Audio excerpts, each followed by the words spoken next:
I didn't know that the small, instinctive kindness I showed a stranger on a rainy Tuesday morning would unravel everything I had so carefully built around myself. I didn't know that the man whose umbrella I steadied, whose door I held open with both rain-soaked hands while the wind tried to tear it shut, was the same man that even hardened politicians refused to look directly in the eye. I didn't know that Caleum Voss, the coldest alpha in Alaris City, the man the business world called the Black Wall, had been searching for an omega whose touch didn't feel like a transaction. And I certainly didn't know that by the time I realized who he was, it would already be too late to pretend I hadn't felt something shatter quietly inside my chest the moment our eyes met. If you want to hear the uncensored, too hot for YouTube version of this story, check out my Patreon in the description. Tell us where you are watching from and subscribe so you never miss a story. Welcome, everyone. I am so glad you are here with me today. Before we begin, if you are new to this channel, please hit that subscribe button because we have so many stories waiting for you, and I would love for you to be part of this family. Now find a comfortable spot, take a deep breath, and let the world outside wait just a little while longer. Today's story is one I have been wanting to tell for a long time. It starts with rain, and a door held open, and a man who had no idea what kind of storm he was walking into. Let's begin. My name is Soren Ashby, and I have been invisible for most of my adult life by choice. Not invisible in the way of being overlooked, though that happened too. Invisible in the deliberate architectural sense.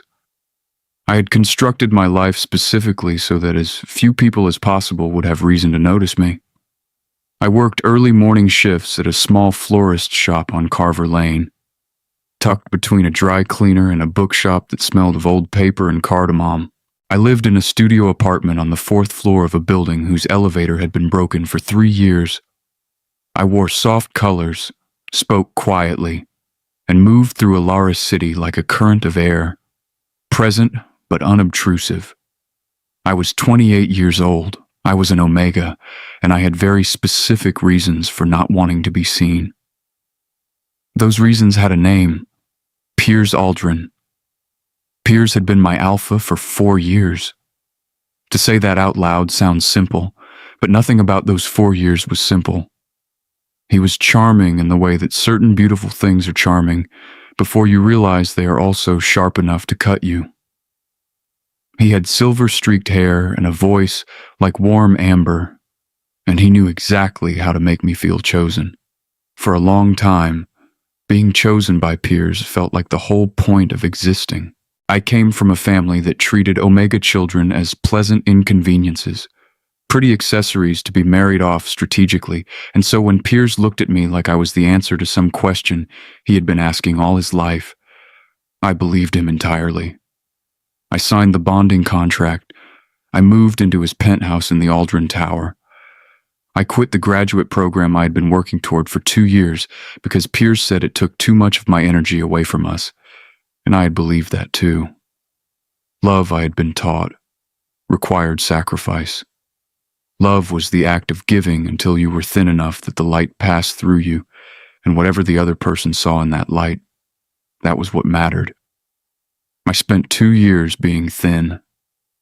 The morning I finally understood what had been happening to me, I woke up at 5 a.m. to the sound of Piers in the next room, talking to someone on the phone in a voice he thought was quiet enough not to carry. It was not. Piers had always underestimated how well I could hear him. He had always underestimated most things about me, which I think was the point. What I heard him say was this: he doesn't know about the clause. He won't fight it. He's not the type. A pause, then a low, satisfied laugh. Yes. Once the merger is finalized, the bonding contract terminates automatically. Aldrin's board insisted on it. He was always temporary. I needed an omega to stabilize my public image during the acquisition process. Once the deal is done, I walk away clean. I lay in the bed for a very long time after that. I did not cry. That surprised me. I had always assumed that the moment my world broke, I would cry the way characters in stories cried, dramatically, with purpose. Instead, I lay still and felt something settle in my chest like concrete hardening. I thought about the graduate program I'd abandoned. I thought about the apartment I'd given up the lease on because Piers said it made more sense for me to live with him. I thought about my best friend Wren, whom I had slowly stopped calling because Piers always found a subtle reason to make me feel guilty after I spent time with her. I thought about all the small surrenders that had seemed like love at the time, and I understood finally that they had not been love at all. They had been preparation. Piers had been dismantling me piece by piece so that when the day came to discard me, there would be very little left that anyone might miss. I was out of the penthouse before he woke up. I left the bonding key on the kitchen counter. I did not leave a note. That was 14 months ago. Since then, I had rebuilt my life with the careful, deliberate energy of someone who knows exactly what it cost to lose it. Wren had taken me in for 3 months until I found the studio apartment. I had gone back to the florist job that I had held before Piers because the owner, a stout and cheerful woman named Della, had kept my position open on the faith that I would eventually need it again. I had re-enrolled in a modified version of my graduate coursework through night classes. I had stopped being thin. What I had not done was let anyone close. I was not angry, exactly. Anger would have required energy I preferred to spend on rebuilding. I was simply careful. I understood now the way certain people moved through the world looking for omegas who were slightly too trusting, slightly too hungry for warmth, slightly too willing to believe that being chosen was the same as being loved. I understood because I had been one of those omegas, and I had learned my lesson in the most complete way possible. I was no longer interested in being chosen by anyone. I was interested only in becoming the kind of person who did the choosing. So I went to work before dawn. I arranged flowers. I studied at night. I kept my pheromone suppressants filled and took them without fail. And I moved through Alara City like a current of air. The morning everything changed was a Thursday in late autumn. The kind of gray, wet morning where the sky looks like someone wrung out a damp cloth over the city and forgot to stop.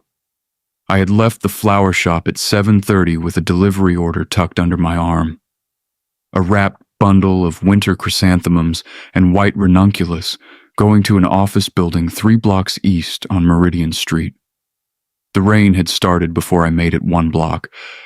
I had an umbrella, but the wind was making a game of it, turning it inside out twice before I gave up and held it low at my side like a shield rather than overhead. The entrance to the Meridian building was a wide revolving door set between 2 standard side doors, the kind with heavy brass handles and the tendency to swing heavily in wind. I reached the left side door just as a gust hit the building facade and the door bucked in its frame. I grabbed the handle with my free hand and pulled it open against the wind, stepped halfway in to brace it, and turned to hold it for the person coming up behind me. This was not exceptional behavior. My mother, for all her failings, had insisted on basic courtesy. You hold doors. You say thank you. You do not let a door slam into the person walking behind you. I did not look up to see who I was holding it for. I was busy trying to keep the flowers from being destroyed by the wind. I was aware of a large presence, the particular displacement of air that comes with someone significantly taller than me approaching, and I held the door and stepped aside and said what I always said in these situations, which was, "After you," in the absent, habitual way of someone who has been polite so long it requires no thought. The person stepped through. There was a pause that I noticed only vaguely, a stillness that was slightly too long for someone simply entering a building out of the rain. Then a voice said, very quietly and with a particular quality, I would spend a great deal of time afterward trying to describe and failing. "Thank you." I looked up. He was tall in a way that reorganized the space around him. Black hair, slightly damp from the rain, pushed back from a face that was all clean angles and controlled stillness. Dark eyes, the particular shade of deep gray that looks almost black in low light. He was wearing a charcoal wool coat that probably cost more than 6 months of my rent, and he was looking at me with an expression I could not immediately read. Not coldness, exactly. More like the face of someone who had been expecting one thing and encountered something else and had not yet decided what to make of it. He was the most quietly overwhelming person I had ever stood next to in a doorway. "Of course," I said, which was what I always said after you, and I turned to take my flowers to the reception desk. I did not think about him again. Or rather, I told myself I did not think about him again, which is a different thing.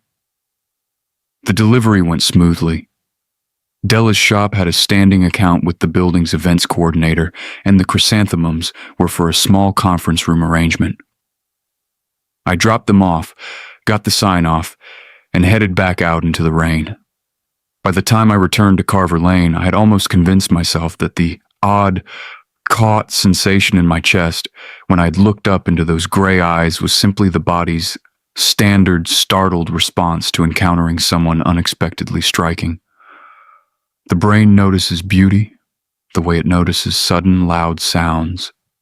It was nothing more than that. 3 days later, on a Sunday, I was at the farmer's market on Halverson Square when I saw him again. He was standing at a stall selling aged cheese and small batch preserves, holding a jar of something amber-colored up to the gray morning light the way someone holds an object when they are examining it seriously rather than casually. He was wearing dark clothes again, simpler than before, no coat this time, just a black sweater and dark trousers, and his black hair was slightly less controlled. There was a seriousness to his posture that made the vendor at the cheese stall look vaguely nervous. I recognized him at the same moment he turned and recognized me. The recognition was mutual and immediate and slightly strange, because we had exchanged perhaps 12 words total in a rainy doorway 3 days ago. There was no real basis for recognition of this quality, and yet we both held it for a half second too long, that particular arrested quality of two people who have encountered each other in an unexpected context and are deciding whether to acknowledge it. He acknowledged it. He crossed the 3 meters between his stall and mine with the unhurried certainty of someone who had decided something and did not see the point in delay. "The door," he said. "The door," I agreed. "You work in that building?" "Delivery. I work at a flower shop on Carver Lane." He looked at the bunch of dried lavender I was examining at the stall, then back at me. "Do you always hold doors for strangers in the rain?" "Only when the wind is trying to tear them off their hinges," I said. It seemed like the practical thing to do.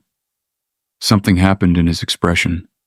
It was small, barely a shift, but it was there, the faintest suggestion of warmth in something that had been largely composed and still. "Caleum," he said, and extended his hand. "Soren," I said, and shook it.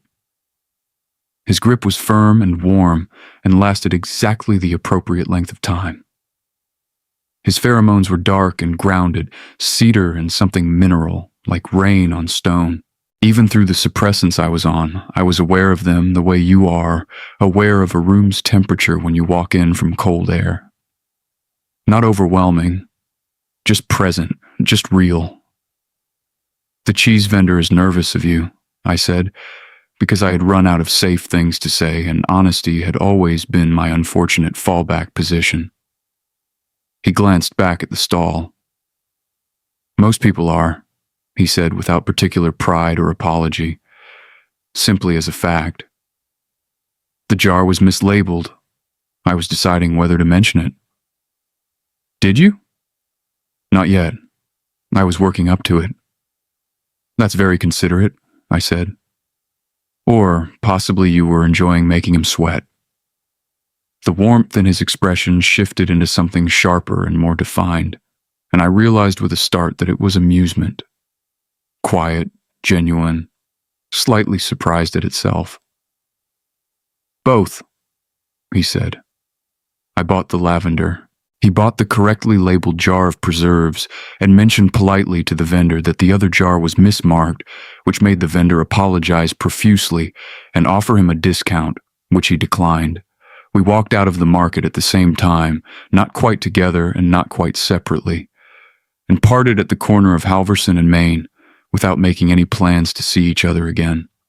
I walked home holding my lavender and thinking that I had managed, somehow, to have a perfectly pleasant and appropriately bounded interaction with a very striking stranger, and that this was exactly the kind of interaction that adult people with good instincts had, and that I was clearly making progress. My phone buzzed that evening. Unknown number.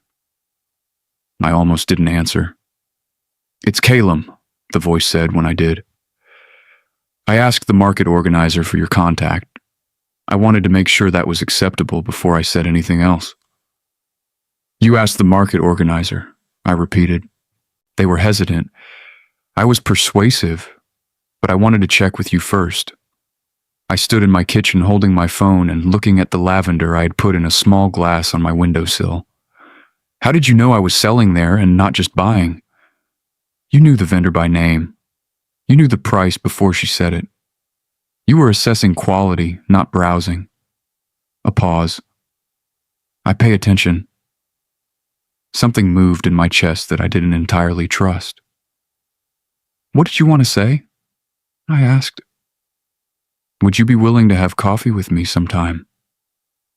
"Why?" The question was blunt, but I meant it genuinely. He had been thinking about it, I could tell, because the answer came not as a deflection, but as something measured and real.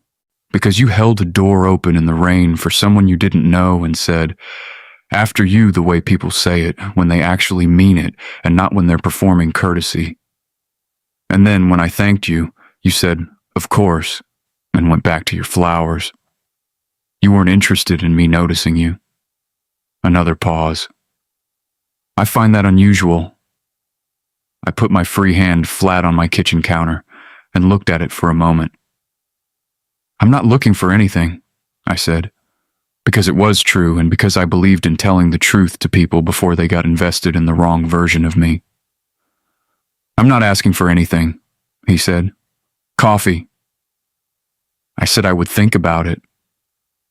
I thought about it for 2 days, which is to say I thought about almost nothing else, which was itself information. I said yes. We met at a small place near the University District, the kind of coffee shop that takes itself seriously enough to have a chalkboard menu but not so seriously that it is unpleasant. Caleum was already there when I arrived, sitting at a corner table with his back to the wall and a black coffee in front of him. And he stood when he saw me come in, which I had not expected and which did something inconvenient to my composure. We talked for 2 hours.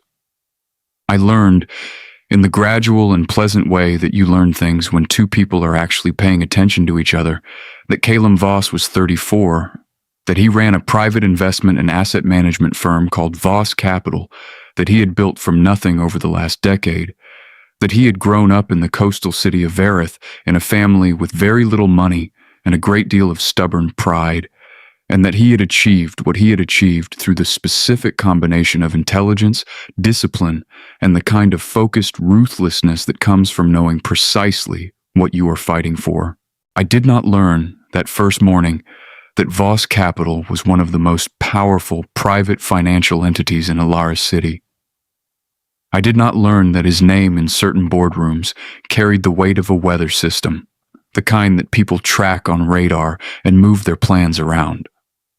I did not learn that the reason the cheese vendor had gone pale was because even people who did not know Caleum Voss personally knew the name, knew the face, knew that being on the wrong side of his attention was a thing to be carefully avoided. I learned all of that later from Wren, who told me with the particular expression of someone delivering news they expect to be poorly received. What I learned at that first coffee was that he read voraciously across history and material science and moral philosophy, that he had strong opinions about the ethics of urban development, that he found most small talk actively painful, but that he was capable of listening with an attention that was startling in its completeness, and that he had an extremely dry sense of humor that he deployed with such a straight face that it took me a full 3 seconds sometimes to realize he had made a joke, at which point the satisfaction in his expression was enormous and barely contained. I told him about the flower shop, about Della and her 3 cats, and her absolute conviction that peonies were the superior flower in all circumstances, a conviction she was willing to defend at length. I told him about the night classes and what I was studying, which was landscape architecture and urban green space design. I told him about the cold apartment and the broken elevator and how I had learned to see the 4 flights of stairs as a kind of daily discipline rather than an inconvenience. I did not tell him about peers. It was too early, and it was not his business, and besides, I had decided that my past was not something I owed to anyone up front. It was mine. I would share it when and if it felt right. He did not push. That was the first thing that made me trust him, slightly, carefully, the way you trust the first warm day after a very long winter. Not completely, not without reservation, but genuinely. We had coffee twice more in the following 2 weeks. The second time he brought me a book he thought I would like, a dense and beautifully illustrated volume on the history of Japanese landscape design, which he slid across the table with the slightly awkward directness of someone who is not used to giving gifts and has decided to do it anyway. The third time I brought him something in return, a small jar of a honey variety that Della's friend produced from urban beehives on the city's east side, and the way he looked at the jar, and then at me, said several things that neither of us was ready to say out loud yet. On the 4th time we were supposed to meet, 3 weeks after the farmer's market, I arrived at the coffee shop to find Wren already there, at a different table, which meant she had been watching for me. "Sit down for a second," she said. Wren was my oldest friend, and she had earned the right to say things directly without preamble, so I sat. She put her phone on the table between us, screen up. On it was a business news article, 6 months old, with a photograph. The photograph was of Caleum Voss at some kind of industry event, composed and precise in formal black, and the headline above it read, "Voss Capital acquires landmark portfolio in hostile move. CEO. Caleum Voss cements reputation as Ilaris's most feared financial operator." I read the first 3 paragraphs. Then I looked up.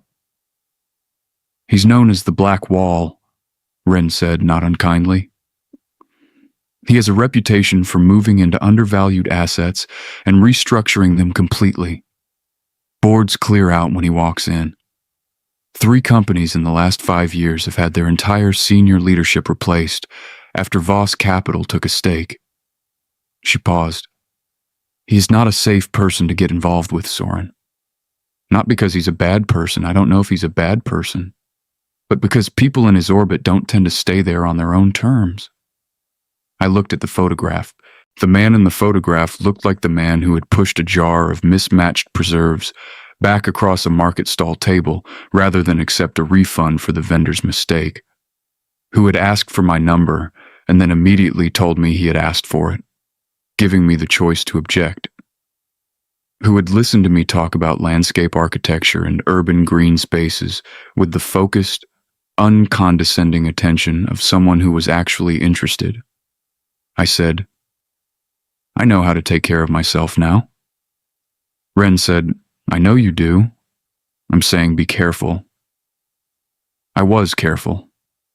I was also already at the coffee shop on time, and Caleum was already there, and when he stood up as I came in, and something in his face changed at the sight of me. The particular way someone's face changes when they see the thing they have been thinking about finally materialize in front of them. I sat down and told him that I had just done some reading. He went still in the way that he went still when something mattered to him, and he was deciding how to handle it. What did you read? He asked. That people call you the Black Wall, I said. That your name makes boards of directors rearrange their schedules. That Voss Capital has restructured 3 companies' senior leadership in 5 years. I met his eyes. You didn't mention any of this. You didn't ask what I did. You asked what I cared about. Those are different questions. Yes, he said. They are. I looked at him for a moment. Are you a different person in those boardrooms than you are in this coffee shop? He was quiet for longer than felt comfortable. Then he said, The things I'm capable of in those rooms are real. I don't pretend otherwise. But what you see here is also real. I don't perform warmth I don't feel. I don't have the patience for it. I believed him. I was not sure that believing him was wise, but I believed him. I had a bonding contract, I said, with an alpha who used me to stabilize his public image during a corporate acquisition. He had a clause built into the contract that terminated it automatically once the deal closed. I didn't know about the clause. I found out by accident 14 months ago. I had not planned to tell him this, but it came out with a directness that felt right, the way an equal exchange feels right. His expression did not change in the way that expressions sometimes change when someone is performing sympathy. It went still in a different way, something careful and private happening behind his eyes, and then he said very quietly, What was his name? Why? Because I would like to know it. Piers Aldrin, I said. Something moved across his face that I could not quite name. He nodded once, almost imperceptibly, and then he said, Thank you for telling me. He did not say he was sorry. He did not tell me it would be okay, or that I deserved better, or any of the things that people said in these situations as a way of filling the silence so they didn't have to sit in it. He just received the information and held it, and the holding of it was, in some way I could not articulate, more respectful than anything else he could have done. We ordered more coffee. We talked about green spaces and the ethics of urban development, and whether cities had a moral obligation to their smallest residents, which led to a 40-minute conversation about public parks that I suspect neither of us intended to have and that neither of us wanted to stop having. When we parted on the street outside, he said, I'd like to keep meeting you. I know, I said, because I did know. It was written in everything about him. Is that all right? He asked. I'll let you know, I said, which was not a no, and we both understood that. I walked home in the early dark with my hands in my pockets and my mind very full and my chest doing something that I was trying very hard not to examine too closely, because I had made a promise to myself 14 months ago and I intended to keep it. And the promise was this, that I would only move toward warmth that I had tested with both hands first. I would not be someone who went toward light without checking whether it was fire. I was being careful. I was also already, against my best judgment, beginning to feel things. What I did not know yet was that Caleum had gone home that evening and made a phone call. I would not learn the contents of that phone call for a very long time. When I did, it would recontextualize everything that happened in the weeks that followed, and it would recontextualize one specific thing about Piers Aldrin that I had not yet understood. But that came later. What came next was a Tuesday afternoon in the 3rd week of November, when Caleum appeared at the flower shop on Carver Lane without warning. I was at the back counter, assembling a funeral arrangement, which requires a particular kind of focused quiet, and Della called back that there was someone at the front, and when I came out with my hands still faintly green from the stems, he was standing in the middle of the shop looking at a bucket of amaryllis with an expression of genuine interest. You're at my job, I said. I was in the area. You were not in the area. Carver Lane is not on the way to anything you would have business near. The corner of his mouth moved. I wanted to see where you worked. Della, behind him, was watching this exchange with the expression of someone watching a very interesting nature documentary. This is Della, I said. She owns the shop. The peonies advocate, he said, and extended his hand to Della, who shook it and then looked at me with a face that contained an entire paragraph. He stayed for 20 minutes, during which he watched me finish the funeral arrangement, asked 2 intelligent questions about floral design that I answered genuinely because they were good questions, and bought a small bunch of white narcissus without being prompted. When he left, Della turned to me with both hands on her hips and said, Soren Ashby, who in the name of every flower that has ever bloomed was that? Someone I met at the farmer's market, I said. That is not a farmer's market person, Della said. That is a person who causes traffic when they walk down streets. He's just a person, I said, which was not true, and we both knew it.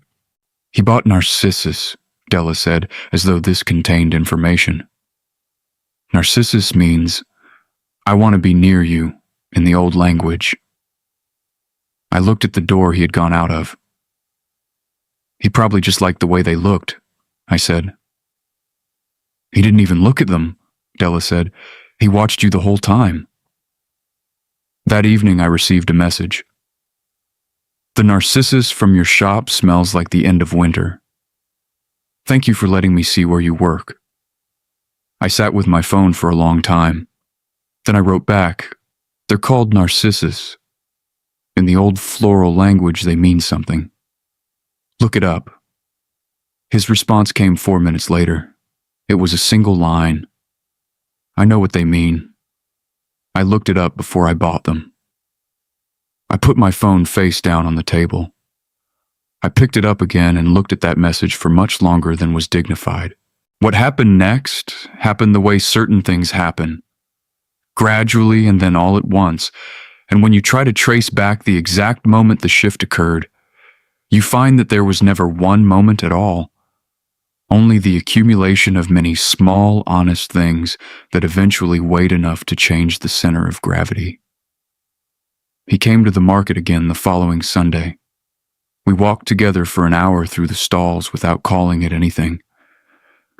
He carried the things I bought when my hands were full. I pointed out a vendor who sold crystallized flowers embedded in clear resin, which I found beautiful for reasons I tried to explain, and which he listened to with complete seriousness. At the edge of the market, he said, "Come see something." We walked 8 blocks to a stretch of city waterfront that I knew slightly but had never spent much time at. He stopped at a section of the embankment wall where someone had been working on an unauthorized mural, half-finished, botanical in style, great spreading vines and stylized blossoms in deep green and rust and gold. Someone filed a complaint about this last week, he said. The city was going to have it removed. I bought the wall. I stared at him. You bought the wall. The building it's on was for sale anyway. I acquired it. Now it's a private surface and the artist has permission. You acquired a building to protect a mural. The building is also a reasonable investment, he said, but there was something in his expression that was quietly, carefully pleased with itself. I looked at the half-finished mural. Then I looked at him. Show me what the rest of it is supposed to look like, I said. He pulled out his phone. The artist had sent him sketches. We stood at the waterfront for half an hour looking at plans for a botanical mural, talking about line and color and the relationship between urban space and living imagery. And at some point, his shoulder was touching mine and neither of us moved away, and the air smelled like rain coming and the half-finished vines curled up the embankment wall like they were reaching for something. That was the moment. If I'm being honest, that was the moment. Not because it was dramatic, because it wasn't. Because it was simply 2 people standing next to each other in the gray autumn air, looking at something beautiful together, both of them having made the choice to be exactly where they were. I thought about peers. I thought about the cost of being wrong about someone, The particular quiet devastation of discovering that your trust has been used as raw material for someone else's convenience. I thought about the way Caleum had said, "I know what they mean." I looked it up before I bought them. I thought about the way he had told me he asked for my number and then asked if that was okay. Careful, I reminded myself. I was being careful. But careful and closed were not the same thing. 14 months ago, in Piers Aldrin's penthouse, I had made the mistake of treating love as a surrender. I had given up things that belonged to me because I had confused sacrifice with devotion.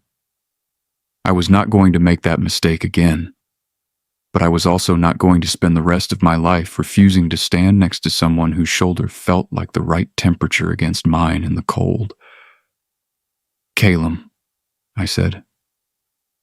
"Yes." "I'm still figuring things out," I said. "About what I want and what I'm willing to want and what's safe to want. I want you to know that before anything else." He was quiet for a moment. Then he said, "I spent a very long time building things that would last because I grew up watching things that weren't built to last fall apart. I am not interested in temporary." He paused. "I would rather go slowly and get it right than go quickly and lose it. If that's what you're offering, I'll take it." The wind came off the water and moved through his black hair. "That's what I'm offering," I said. We stood at the embankment for another half hour, looking at the mural, talking about nothing in particular, the city moving around us like weather. On the way home, I thought about something I had not thought about in a long time. My grandmother had kept a garden, and she had told me once that the most resilient plants were not the ones that had never faced drought. They were the ones that had gone dry and come back. Their root systems went deeper, she said, looking for what they needed instead of waiting for it to come to them. I thought I might understand, finally, what she had meant. I did not think about the fact that 3 days earlier, Caleum had made a call to someone he trusted completely and had asked that person to quietly investigate a name. I did not think about the fact that the name he had asked about was Piers Aldrin.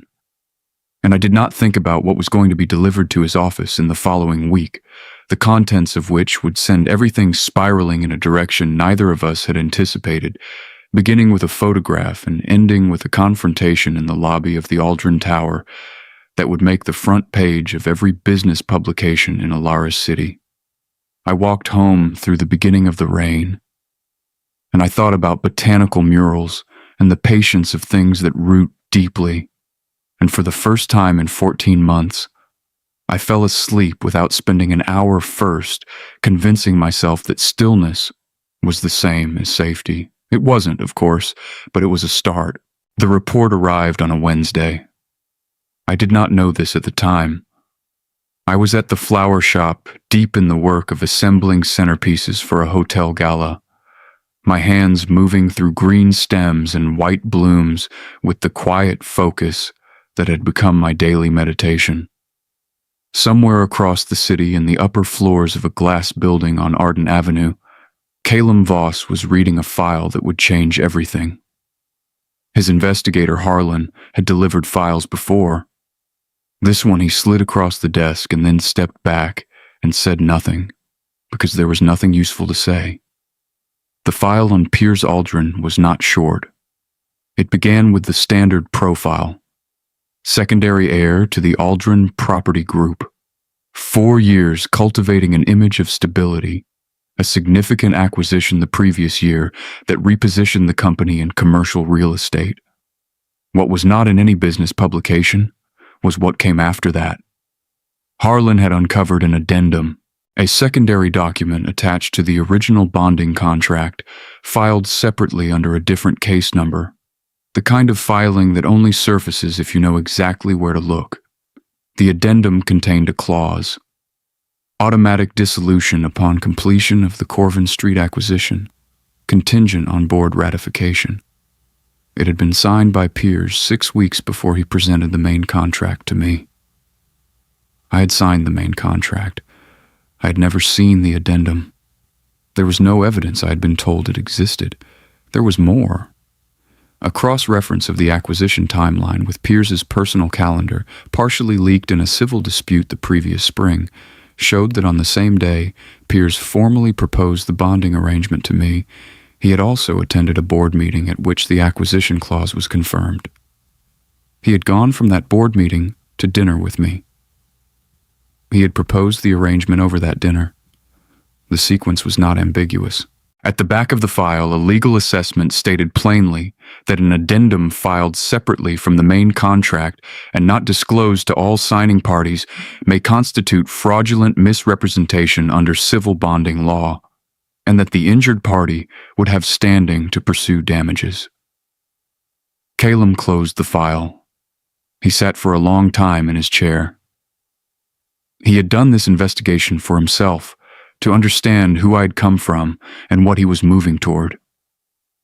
He had not asked my permission, and now he was holding information that belonged to me, that I did not know existed, that was not his to act on. He called Harlan back in. Nothing in this file gets shared or acted on. He thought for 4 days. And then on Sunday at the waterfront, standing in front of the half-finished botanical mural, he told me everything. He did not lead up to it. He said, "I need to tell you something, and I need you to hear it completely before you respond." Then he told me about the investigation, the addendum, the timeline, what the legal assessment said. He spoke for perhaps 7 minutes. Then he stopped and waited. The embankment smelled of cold water and drying paint. A bird moved somewhere overhead. I had known Piers had used me. I had understood that with the complete, final clarity of waking at 5 a.m. to a phone call not meant to be overheard, I had thought that was the whole of it. The betrayal of trust, the deliberate cultivation of my dependency, the clinical extraction of value from someone who believed he was loved. I had not known about the addendum. I had not known that the contract itself was a constructed mechanism, that before Piers ever asked me to sign my name, the exit had already been engineered. I put both hands flat against the cold stone of the embankment wall and looked at the mural and breathed. Caleum did not touch me. He did not tell me it would be all right. He stood beside me in the cold and let me process what I had just been told, and the not touching was the right thing, exactly the right thing. After a while I said, "You should have told me you were investigating him." "You're right," he said. "No qualification, no defense." "But you told me now," I said. "I wasn't going to hold information that belongs to you, whatever it cost me." "I don't want damages," I said. "I don't want money from him. I want the record to show what he did, to exist somewhere outside my own memory." "I can make that happen," Caleum said. "Through the appropriate legal channels, with a solicitor who operates entirely independently. Your decision. I would not be involved unless you asked me to be." I turned to look at him fully. He was facing the mural, hands in his coat pockets, jaw set in the composed stillness that I had come to understand was not coldness, but the form his self-control took when something mattered. "Why are you doing this?" I asked. He looked at me then. Directly, the gray eyes holding mine without flinching.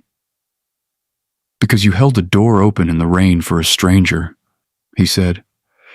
"And that stranger has spent his entire adult life watching what happens when people with power treat people without it as raw material. I have no interest in being the next person in your life who takes something that isn't his." I stood on that cold embankment for a long time. "I'll think about the legal route," I said. "But right now, I don't want to talk about Piers. Tell me what the artist said about the gold section." He told me. We stayed at the waterfront for another hour, and at some point I stopped watching the mural and started watching him instead. The way aliveness came into his face when he spoke about things that genuinely interested him, and then went carefully still again, as though he had learned at some point that showing enthusiasm was a vulnerability, and was still deciding whether to unlearn that. On the way back, I said, "Come to the shop tomorrow. There's a delivery I need help with." He looked at me. "You have a delivery service?" "I want you to come," I said. The warmth in his expression moved through and settled. "What time?" he said. He was there at 7:30. He helped me load a large arrangement into the van without being asked twice about anything, understanding the system quickly, moving with the focused competence of someone who applied himself completely to whatever was in front of him. When we made the delivery to a reception hall hosting a winter wedding, the coordinator took one look at Caleum and offered him champagne, which he declined with a politeness that stopped just short of being funny. On the drive back, he said, "Your work requires a significant amount of physical knowledge. You understand weight and balance in ways that aren't immediately obvious." "Flowers are heavier than they look," I said. "Everything worth anything is heavier than it looks." He was quiet for a moment. Then, "Yes." We pulled back onto Carver Lane and sat for a moment in the warm cab with the cold pressing against the windows. "Soren," he said. "Yes." "I would like to stop pretending I'm not in love with you," he said, with the directness of someone who has decided that continued restraint is simply inefficient. The heat in my chest was immediate and total. "That's very direct," I said. "I don't have a talent for indirection. I am telling you because you deserve to know where I am, not because I am asking you to be somewhere specific in return. You can take as long as you need." I looked at him in the gray winter morning light in the cab of the flower delivery van and thought about a man who had bought a building to protect a mural and told me about an investigation, because the information belonged to me. "I'm not ready to say everything I'm feeling yet," I said, "but I'm not going to make you wait for nothing. I'm going somewhere." He absorbed this with the seriousness he brought to everything that mattered. "That's enough," he said. What followed was weeks of the steady accumulation of being known. He learned that I hated music while I worked, but loved it in the evenings. He read a short piece I had written for a landscape architecture journal, and arrived at our next meeting with 2 questions that were better than most people who had read it managed. One Saturday, he showed up with good flour and strong butter and said simply, "I cleared my afternoon." We made bread in my small kitchen. He was precise and methodical, and improved at a rate that suggested he had never failed at anything he decided to apply himself to, which I found mildly irritating in an endearing way. When the loaves were in the oven, we sat at my small table, and he told me about Vareth, the coastal city he had come from, about his mother who ran an alteration shop and who told him when he was 12 that intelligence was a responsibility, not a reward. That any person who used their mind only to accumulate things for themselves was wasting the only thing that could not be replaced. "That's where you got it from," I said. "Got what?" "The building for the mural, telling me about the addendum, all of it. You don't think power is a reward. You think it's a function." Something moved in his face that was too unguarded to have been allowed on purpose. The expression of someone being seen clearly for the first time and longer than they could calculate. "My mother would have liked you," he said quietly. I understood that she was gone, that the founding of Voss Capital was in some fundamental way a response to her absence, grief redirected into something permanent. "Tell me more about her," I said. He did. For almost an hour in the small warm kitchen, the bread gone and the tea cold, he talked about the alteration shop and the lavender sachets she kept in the fabric drawers, and how she had been the first person in his life to say plainly and without condition that he was capable of anything he decided to be. When he stopped, the kitchen was very quiet. "Thank you for trusting me with her," I said. He looked at our hands close together on the table. "Soren," he said. "Yes." He didn't say anything else. He looked at me with everything he had been careful with for weeks, entirely unguarded. And I moved first, crossing the small distance between us, and when I pressed my mouth to his, it was with the particular combination of terror and certainty that only ever comes when something is completely right and you have known it longer than you wanted to admit. He kissed me back with both hands framing my face in a tenderness so thorough it bore almost no resemblance to anything I had experienced before. This was the thing I had needed to know, that being wanted could feel like being held rather than being consumed. We separated and he kept his hands where they were, his thumbs tracing the line of my jaw, looking at me with an expression I would spend the rest of my life finding reasons to see again. I have been wanting to do that since the farmer's market, he said. The Narcissus, I said. Before the Narcissus, he said. I laughed, genuine and unguarded, and he watched it happen with the focus of someone memorizing something they intend to return to often. Winter deepened. The mural on the embankment wall was finished in the first week of December. Bira had completed the botanical arc in rich layers of green and rust and gold and white, the vines reaching across the wall toward a central cluster of blossoms that were neither entirely realistic nor entirely stylized, but something in between, the kind of image that made you stand for a while without knowing exactly why. We went to see it the morning after she finished, in the pale, cold light before the city fully woke up. Caleum stood in front of it for a long time, saying nothing. Does it match what you imagined? I asked. No, he said. It's better. I slipped my hand into his. He closed his fingers around mine without looking down. The way you hold the hand of someone whose hand you know. I started the legal process with a solicitor named Adria Solis, who took on civil bonding cases and had the precise, unruffled manner that made complicated things feel manageable. Caleum was not involved. He had made the referral and stepped back entirely, exactly as he had said he would. The process moved forward, and there is something particular about sitting in a solicitor's office, looking at documented evidence of something that was done to you, something that now exists outside your own memory, that is different from the wordless carrying of it alone. Piers Aldrin was served notice in the third week of January. I was at the flower shop when it happened. Della made tea without being asked and put it on the counter beside me and said nothing, which remained the greatest kindness. What arrived without warning on a gray Friday morning in February was Piers himself. I was unlocking the shop in the cold when I heard my name in that voice I remembered, warm amber, precisely modulated, the voice of someone who had spent years understanding exactly how much warmth was required to achieve a specific effect. Piers was standing on the pavement in a charcoal overcoat, looking at me with an expression that contained things that did not usually appear together in his face. Something that might have been remorse. Something that was definitely calculation. The combination was deeply familiar. "Soren," he said, "I need to speak with you."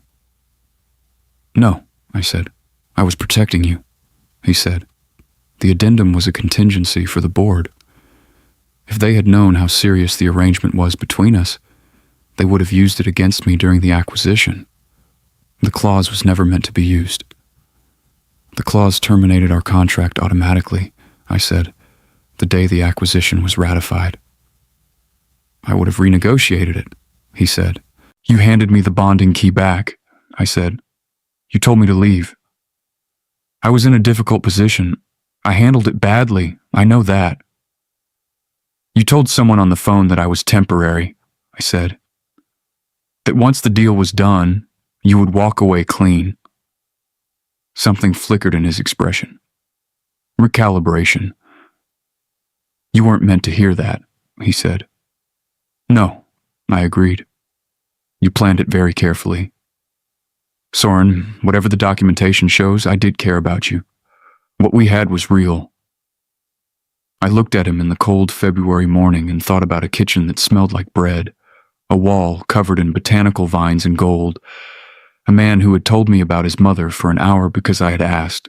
"Piers," I said, When Caleum Voss wants me to know something, he tells me. When he does something that affects me, he tells me even when it costs him. He told me about the investigation because the information belonged to me. He stepped out of the legal process because it was mine to run. He has never made a single decision about my life and then explained it afterward as something he did for my benefit. I took a breath. Whatever was real between us, you made sure I never got to find out on equal footing. You decided what I was allowed to know and when I was finished. You constructed the whole thing before I walked into it. I am done. He looked at me for a long moment. The calculation had gone. What was left I did not need to read. The legal process continues, I said. You'll hear from Adria Solis. I went inside and locked the door and put the kettle on. An hour later, Della arrived, looked at the set of my shoulders and said, "What happened?" "Piers came," I said. "Piers came. And?" I told him I was done. She put her hand on my shoulder briefly. "Good. Now those ranunculus are bunched too tight. They need room to breathe." I unclenched my hands and gave the flowers room. That evening I went to Caleum's. He met me at the door with one look at my face that told him everything. "He came to the shop," Caleum said. "Yes." "Are you all right?" "Actually, yes," I said. "Not performing it, actually." He stepped back to let me in, and I came into the warmth of his apartment, and he closed the door and I turned, and he was looking at me with everything he felt, not controlled this time, not monitored, just there. "I told him I was done," I said, "and I meant it, and I wanted to come here." He crossed the space between us and put his arms around me, and I leaned into him with the full weight of the day, and he held me with the grounded certainty of someone who is not afraid of what you bring to them. "Stay," he said against my hair. "Yes," I said. We ate dinner he made, simple and good, and talked about nothing of consequence for a long while, which is one of the most underrated forms of intimacy. Somewhere between the table and the sofa, the conversation fell into a comfortable quiet, and his hand was tracing slow patterns on my arm, and the city outside was dark and completely unimportant. I turned toward him in the quiet. "I want to tell you something," I said. "Tell me," he said. "I am in love with you," I said. "I have been for a while, and I was waiting until I was sure it was real, and not just the warmth of someone being kind to me after a long, cold period. But it's real. I know the difference now." He was very still for a moment. Then he brought his hand up to the side of my face with a gentleness that was enormous, coming from someone his size, and said, "I know. You know? I have known for a while," he said. "I was waiting for you to know." "That's insufferable," I said.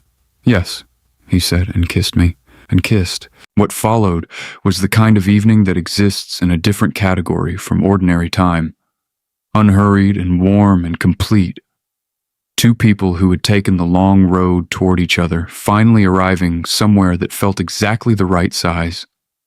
His hands were careful and thorough, his attention absolute, and being wanted by him was nothing at all like being consumed. It was the opposite. The specific sensation of being held fully in someone's regard, of mattering in a way that asked nothing to be surrendered in return. We lay in the dark afterward, with the city's light coming soft through the curtains, and his arm warm around my shoulders, and I thought about my grandmother's garden and root systems and the things that survive drought, because they learned to go deep. "Tell me something," I said into the warm dark. "What would you like to know?" "What were you thinking that morning in the doorway?" He was quiet a moment. I had come from a board meeting where everyone in that room was trying to get something from me. Every word positioned.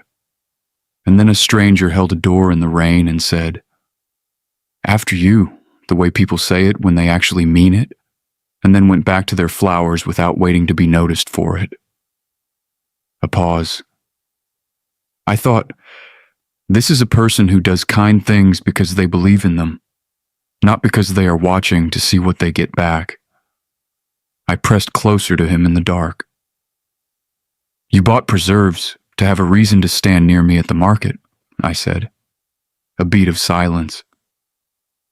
The cheese stall was not mislabeled, he said. Caleum. Not significantly, he said. I laughed and he pulled me closer and the winter went on outside, and none of it touched us in there.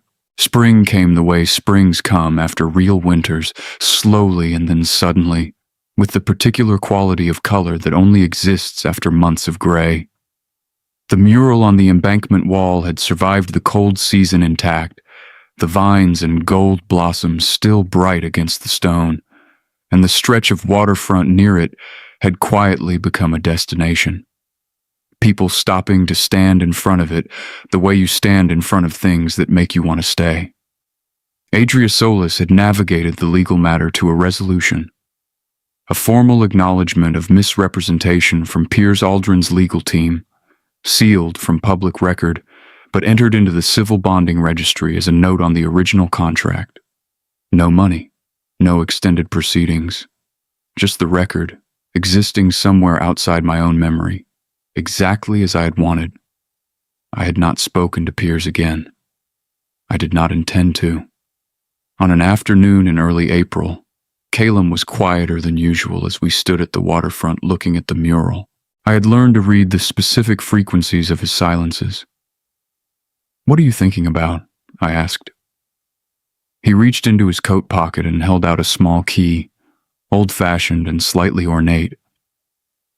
The apartment above the gallery on Voss Terrace is empty, he said. I acquired the building last year. The apartment has a view of the river and a proper kitchen and a room that would work as a study. He paused. I want you to live with me. Not the penthouse. The apartment is different. It has garden access on the ground floor. You could put things in it. Whatever you wanted. I looked at the key in his palm. You put a garden in the terms, I said. I know what matters to you, he said. I thought about the studio apartment with the broken elevator, about rebuilding and what rebuilding was for, whether it was an end in itself or preparation for eventually being willing to let something be built together. I want to see it first, I said. Of course, he said. The garden access is non-negotiable, I said. It was in the offer, he said. And I'm bringing my own furniture, I said. I would expect nothing else, he said. I took the key from his palm. He exhaled, barely perceptible, the sound of someone releasing something they had been holding with great care for a long time. Ask me again in words, I said. Not just an object. He turned and looked at me fully, the gray eyes with all their winter and their warmth and their unhurried, absolute attention. Soren, he said, would you live with me? Yes, I said. We stood at the waterfront in the pale April sun with the botanical mural at our backs and the river in front of us and the city making its endless sound, and neither of us said anything else for a while because there was nothing that needed to be said. The light moved. The river moved. The vines on the wall behind us reached in every direction toward things they were growing toward, unhurried and certain, the way things grow when they have found the right soil. Months later, when the autumn came and I had finished my coursework and the garden had been properly established, with the plants I had chosen with the care of someone who understood that what you put into the ground shapes everything that comes up from it. There was an evening where Caleum came home late and found me at the kitchen table working through a site analysis for a project I was beginning as part of my qualifications practical component. He came in and shrugged off his coat and put his hands on my shoulders and looked at the papers over my head. The green space tender in the commercial district, I said. I'm submitting a proposal. I know the tender, he said. Don't interfere with it, I said. I wasn't going to, he said. in the slightly aggrieved tone of someone who was at least considering it. Caleum. I wasn't going to, he said again, more convincingly. I turned in the chair and looked up at him. He was tired in the honest, human way that happened after a long day. The tiredness he had stopped hiding from me sometime in the winter. His black hair was slightly disordered. His tie loosened, and he was standing in our kitchen looking at me with everything he had always been careful about, entirely unguarded. I loved him thoroughly and without reservation, and with both eyes open, which is the only kind of love that survives the things love is asked to survive. Sit down, I said. I'll make tea. You're working, he said. I can work and make tea. Also, I'm trying to take care of you, so do not make it difficult. The warmth in his expression was total. He sat. I made tea. Outside, the autumn city moved and glittered, and in the garden below us, the things I'd planted were still settling into the soil, still becoming what they were going to be. And the door that had started everything, a heavy brass-handled door on Meridian Street on a wet, gray Tuesday morning, remained exactly as it had always been. Ordinary, necessary. The kind of door you hold open because someone is coming behind you and it costs you nothing, and because your mother told you to, and because it is simply the right thing to do. The kind of act that has no expectation attached to it and asks nothing back. The kind that changes everything anyway. If you enjoyed today's story, please like it and share it with someone who needs to hear it. Your support means more than I can say, and it truly helps this channel reach more people. My beautiful angels, I want to hear from you in the comments. Tell me which moment in this story stayed with you and tell me where in the world you are watching from. I read every single comment, and I reply to as many as I can, because you are the reason I keep telling these stories. If you want to hear more, hit the subscribe button and the notification bell so you are never left waiting. And if you are looking for the stories that go a little deeper and a little warmer, you know where to find them. It has been a joy to spend this time with you. Until the next story, take care of yourselves and each other, and remember that sometimes the smallest kindness is the one that opens everything. There was one more thing that happened that autumn, a small thing, the kind that does not announce itself, but that you carry forward anyway. I was in the garden on a Saturday morning, hands in the soil, dividing a clump of ornamental grass that had grown too wide for its corner, when I heard the gate behind me. Caleum came through it with 2 cups of coffee, still in the dark sweater he had slept in, hair uncombed, and he stopped at the edge of the garden path and looked at me, kneeling in the dirt, and looked at the garden around me. The things I'd planted in their rows and clusters and careful groupings, the way the late autumn light was catching on the pale seed heads and the last of the bronze chrysanthemums, and something happened in his face that I recognized immediately. He was memorizing it, the way he had memorized my laugh, the way he memorized things he intended to return to. Come sit down, he said, holding out the coffee. I'm in the middle of something, I said. The grass will wait, he said. Come sit with me. I wiped my hands on my trousers and took the coffee from him, and we sat together on the low bench at the garden's edge, shoulders touching. The city quiet around us on a Saturday morning, and we didn't talk about anything in particular, just sat in the pale autumn sun and drank our coffee, and watched the garden breathe. This too was love. The ordinary, unhurried kind that is nowhere it needs to be.